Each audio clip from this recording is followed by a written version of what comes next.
Morning, mate. Lovely to see you. Morning. We'll get you Morning, here. Mitch. Morning. How are you? Well. So, two of the great left-arm swing bowlers. We'll start with you guys. We see you carefully real one. place the ball. Well, So I budgets think are tight. generally with the new ball, I would like the youngsters who are watching, especially from the great man. So the new ball, you bring the ball back into the right-hander. What's the grip? Which side is the shiny side with the new ball? How do you judge? Yeah, with a brand new ball, obviously both sides are smooth. So if I'm bowling to a right-hand batter, it's probably facing to sort of that leg slip position. Yes. So straight, you want to come straight down the seam, trying to get that seam on a straight axis. And if you want to go away with the new ball to the right-hander, if it's not coming in, then what's the grip there?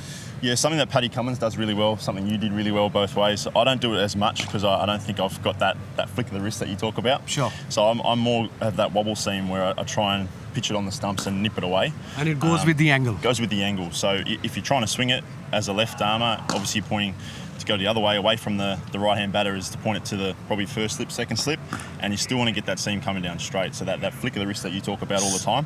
So the straight seam is important for any youngster, either it's a right-arm bowler or a left-arm bowler. Am I right? Yes, particularly with the way you want to swing the ball. I think someone at the moment, the two guys at the moment, Jimmy Anderson and Mohammed Shami, have got almost perfect seam, so they can swing it both ways, and that's probably the seam position that you want to have. We'll just move over this way just a touch because I'm a bit concerned about those straight drives. So just with the new ball, just pretend that's a new ball for a moment. So did you both hold the in-swinger the same way? So if you both hold up how you did it, mine was slightly towards the leg slip. Mitch is slightly straighter, mine is just here, and I used to lock my wrist just in there. And for outswing, I just used to go there. I learned it takes time. I just go there towards first slip, and then that flick I spoke about other day.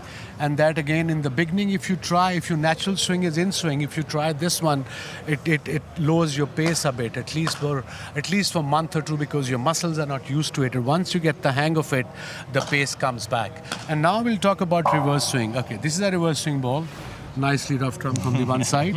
And So you got the smooth side and then the rough side. And so if you want to bowl outswing to the right-hander, what would be the grip?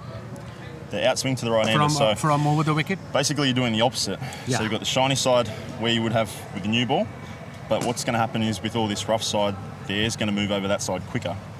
So still holding it for if it was swinging naturally, still holding it for an in-swinger, but the ball's going to move the other way. And again, it's about that fast arm like Wasim had. I think the higher speeds tend to get it reversing a bit better. And late and as later, well. yeah, you're looking for a bit of that dip too, which Sure. I think I do a bit more from around the wicket, but certainly trying to. And also, Mitch, I've noticed you got one of the best bowlers in world cricket, present great. When you bowl with the reverse swing, you go around the wicket most of the time, and you don't bring the ball back into the right-hander. The reason? Any special reason? Yeah, a big one for me with being left armer, and I think that angle in at the stumps, particularly to the right-hand batters, and having that late movement away or some of that dip, that angle in at the stumps makes them have to play all the time.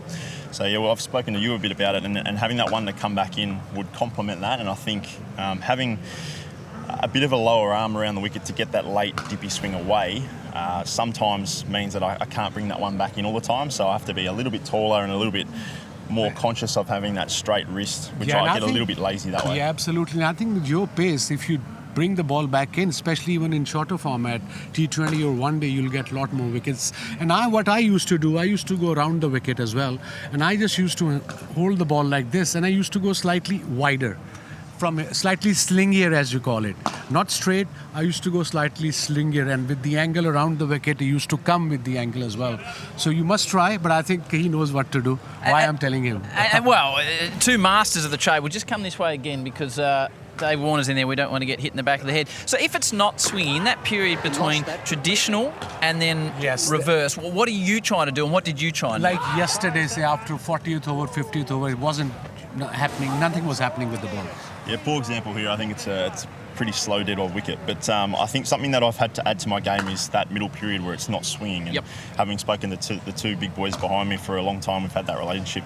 They wobble the seam nicely. So to bring in that, I've got that angle as a left armer, but if I can hit the seam and the odd one moves away, I think that adds strings to my bow. So and then also, sort of having that wrist that I have, I can hold the ball a certain way where I keep hitting the rough side to rough it up and get it ready for that reverse swing. So when the square and the wicket allows it with the abrasive nature, can get that ball shifting. Because yesterday afternoon after tea, it was a bit difficult to bowl, especially when the partnership is going. Jamal and Mir Hamza, they scored 80 plus runs, and that was hard for bowlers. Doesn't matter how experienced you are.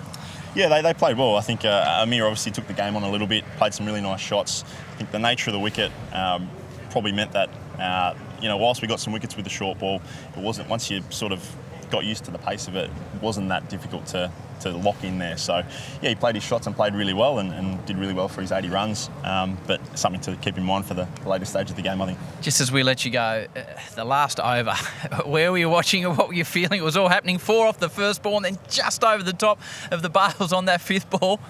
Yeah, we were all sort of getting changed and winding down. I think someone was smiling on Davey for that over there and got away with one, and hopefully you see him lock in today for a big score. But nice to get through the over. I think a little bit of a surprise the bowled spin for 1 over with I think the conditions. But yeah, it's a new day. Good on you, mate. Best of luck today. Thanks, gents.